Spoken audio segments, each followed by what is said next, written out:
It's a place where I love to be. Look in a book, here's a story for you. Who makes stories when the day is through? Who makes stories when the day is through? Story makers, working through the night till the rising sun. Story makers, stories are fabulous, stories are fun. Blake Wordsworth. Jelly and Jackson, working through the night till the rising sun. Story makers, stories are fabulous, stories are fun. Come and be a story maker.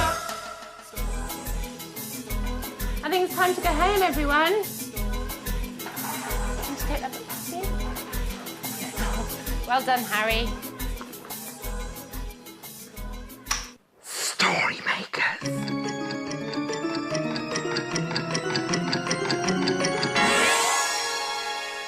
Story makers.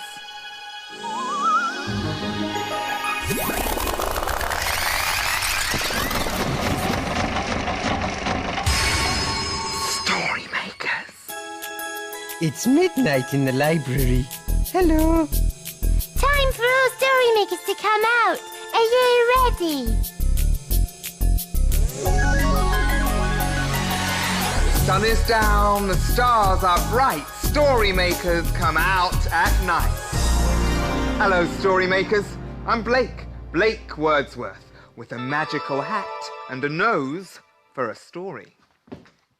Oh, hello. We're waiting for Blake. Yes, and do you know what? He has travelled all around the world. He knows lots of stories. Yes, and things to do. Oh, yes, but he knows lots more stories, Jelly. No, Jackson, he knows hundreds of millions more things to do. No. He knows more stories. Things to do. Stories. Things to do. Stories. Things to do. Stories. Hello. Stories. Things to do. Stories. Things to do. Hello. Things to do. Blake! I hope you're feeling full of imagination and lots of ideas tonight. Oh, yes, I've got lots of imagination. Yes, and I have lots of ideas. Don't I, Jackson? Well, actually, I have got an idea now. Will you do some magic, please, Blake? Oh, yes. All the other story makers do magic. Byron flicks his fingers. Abracazoote. Wow. Yes, and Rossetti has a magic pocket. Really? And Webster blows into his magic pendant. Okay then, but I don't have magic fingers and I don't have a magic pendant, but I do have one of these. It's an ancient magic hat, very old, and it's full of amazing things from all over the world. Watch. Okay. It's twirling. Oh. Wow, Is that the kind of magic you had in mind? Yes. but what is inside, Yes. Blake? Well, they're presents for you two. Presents.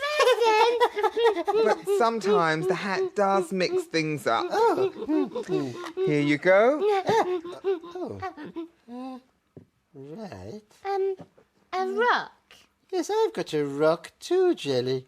Oh, well, it's very beautiful, Blake. But what can we do with it? Well, we could make a story with them. Oh, yes. yes. That's a good idea. Come on, Jelly. Come on. In goes my rock. And in goes Jelly's rock. Yes. Will you help us to imagine a story with rocks in it? Ready? Imagine, imagine, imagine a story. Here it comes. Is it going to be? Oh, it's a playbook. And it's called My Cave. Hello, I'm Matthew and I love building my very own cave. Come and watch.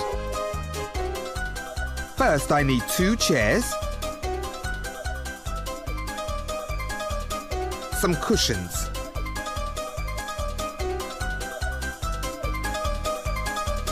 phew, this is hard work.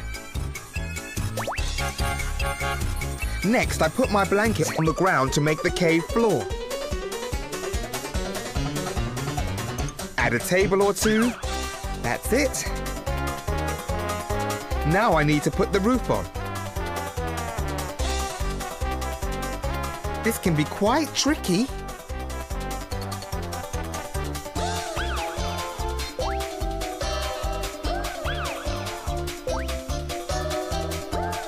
Phew. All I need now are my toys. Come inside and have a look. I love playing in my secret cave. But here comes Mum. She says Grandad's got a surprise for me. I wonder what it can be.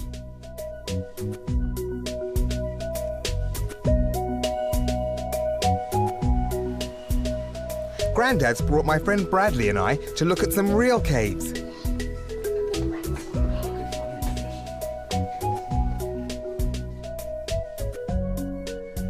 Grandad says these caves are really, really old.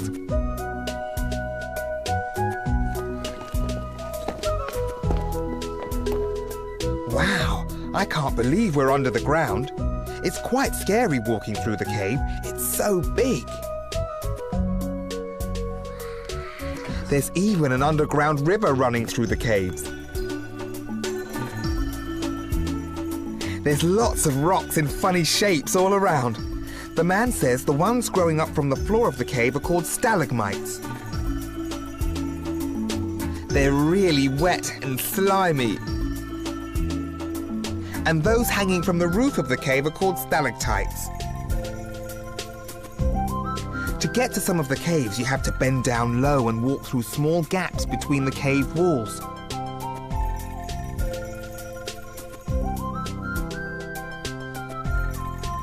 It's very quiet and still. And very, very spooky. That was fantastic! Thanks, Grandad! Whoa, caves are a bit dark and scary. Ah, don't worry, Jelly. If you ever go to a cave, I'll be right there with you. Wow! Thanks, Blakey. Blake, what are you doing? Well, I'm trying to magic some more presents for you two. Present! Are you ready to make a wish? A wish? Wish? Anything you like. Oh, I would like some strawberries. And I would like something delicious to eat too. Like, ice cream. Ice cream and strawberries coming up. Twirly hat, twirly hat. A fine selection of vegetables. Well, not quite ice cream and strawberries. I'm sorry, guys. Crunchy carrot and celery and potato and turnips. My favourite. Yum. No, they're not. Oh, be quiet, you'll hurt Blake's feelings. What are we going to do with these vegetables, Blake? Well, there are lots of things we could do with them, but I think the best thing to do right now is to make a story with this turnip. Oh, yes, A story. One turnip for the machine. And now we need lots of imagination. Ready? Yes. Imagine. Imagine. Imagine a story. Here it comes. It's a Sniff and Wag story. And it's called The Furry Turnip. Sniff and Wag are friends. When the day ends and the sky grows dark, they sneak into the park through a hole in the fence. The dogs are out for a stroll one chilly autumn night when Nat the bat flies by. "Hello, chaps," he flaps. "Would you like to come with me to the vegetable patch? The scarecrow needs our help." "Oh, yes, please," they bark. So off they scamper as fast as they can till they come to the patch where the scarecrow stands. "Oh, welcome, everyone. I'm so glad you could come," cries the scarecrow. "Will you help me pull the turnips up before the winter comes?" Pulling up turnips sounds like fun, yaps Wag. So the creatures grab the leafy tops, they heave and they heave, and they pull the turnips up. Sniffs is enormous, but he doesn't want help. He thinks he can do it all by himself. The goose uses her beak to heave a turnip from the ground, and all her little goslings honk with joy and flap around. Even the mice, who aren't very strong, heave and heave until up one comes. But what about that yellow dog? The Scarecrow cries. She hasn't pulled a turnip up. I wonder why. I am trying, yaps Wag, but my turnip top is rather pink and tough, and it won't let me pull it up. I'll help you, barks Sniff. So will I, says the goose. And Gnat and the mice say that they'll help too. So all the creatures pull together. 1, 2, 3, tug! And a very furry turnip eventually pops up. Ouch! Ouch! Ouch! It shouts, me nose! Me nose! Me nose! Oh dear, yaps Wag. I think my turnip is a mole. The mole's nose is throbby, and Wag is very sorry. Take this soggy leaf to cool it down, she yaps. Now then, everyone, gather round, calls the Scarecrow. Because you all work very hard and didn't even grumble, I would like to treat you to some whortleberry crumble. The mole joins in with the feasting too. His nose feels so much better when he's had some tasty food. And before too long, the night is done, and Sniff and Wag are trotting home. Pulling up turnips was so much fun. Good night. Sleep tight, my little friends. Tomorrow we will play again. Are you ready for a rhyme, guys? Oh, yes, Blake. 4 crunchy vegetables. What do you see? A mole pulled a turnip. And then there were 3 crunchy vegetables. What shall we do? Munch on a carrot. And then there were 2 crunchy vegetables. Fun, fun, fun. We can mash the potato. And then there was 1 crunchy vegetable for my tum. Blake took the celery stick. And then there were none. Whoa! Whoa! What is happening to your hat? It's just the post arriving. Oh, the post. That's right. There. Let's see. There's an envelope and there's something written on the front. To Jelly and Jackson. Maybe it is our present. Let's see. Yes. It looks exactly like a ticket for an underground train journey. Where to? Yes. I don't know. I know. Let's put it in the story machine and see what happens. Yes, come on. 1 underground train ticket to take us on an underground train ride. Ready? Imagine. Imagine. Imagine a story. Here What do we it have? comes. Oh, it's a blue cow story. And it's called Blue Cow and the Underground Train.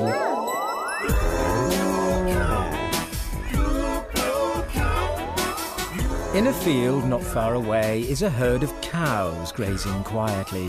One of the cows is most unusual. Blue Cow wonders about the big world beyond her field. One day, Blue Cow was looking down at the ground under her feet. I wonder what it would be like to travel underground, "She's off again," said the other cows. So Blue Cow caught the bus that stops beside her field. "I'd like a ticket to a place where I can travel underground, please." There you go, madam. Hold very tight. And they set off for an underground train station.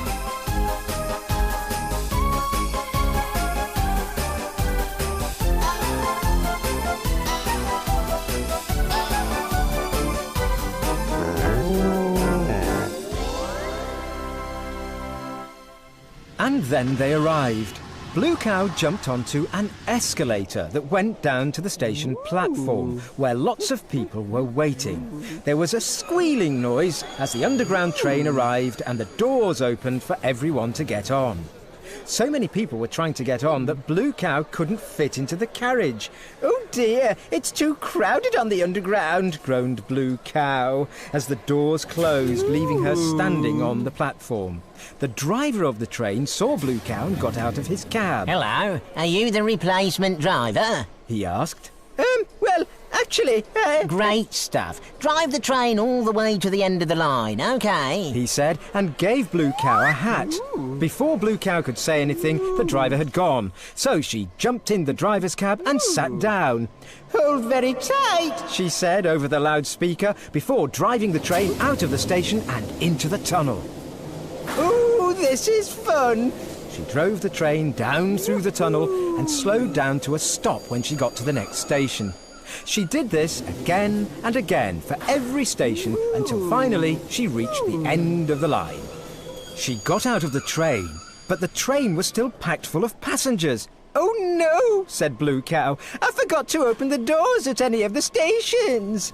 The passengers in the carriages were shouting and looked very angry with her. She ran down the platform and got in the cab at the other end of the train. "Sorry, everyone," she said over the loudspeaker, and drove back along the line. This time, she remembered to open the doors at all the stations so the passengers could get off.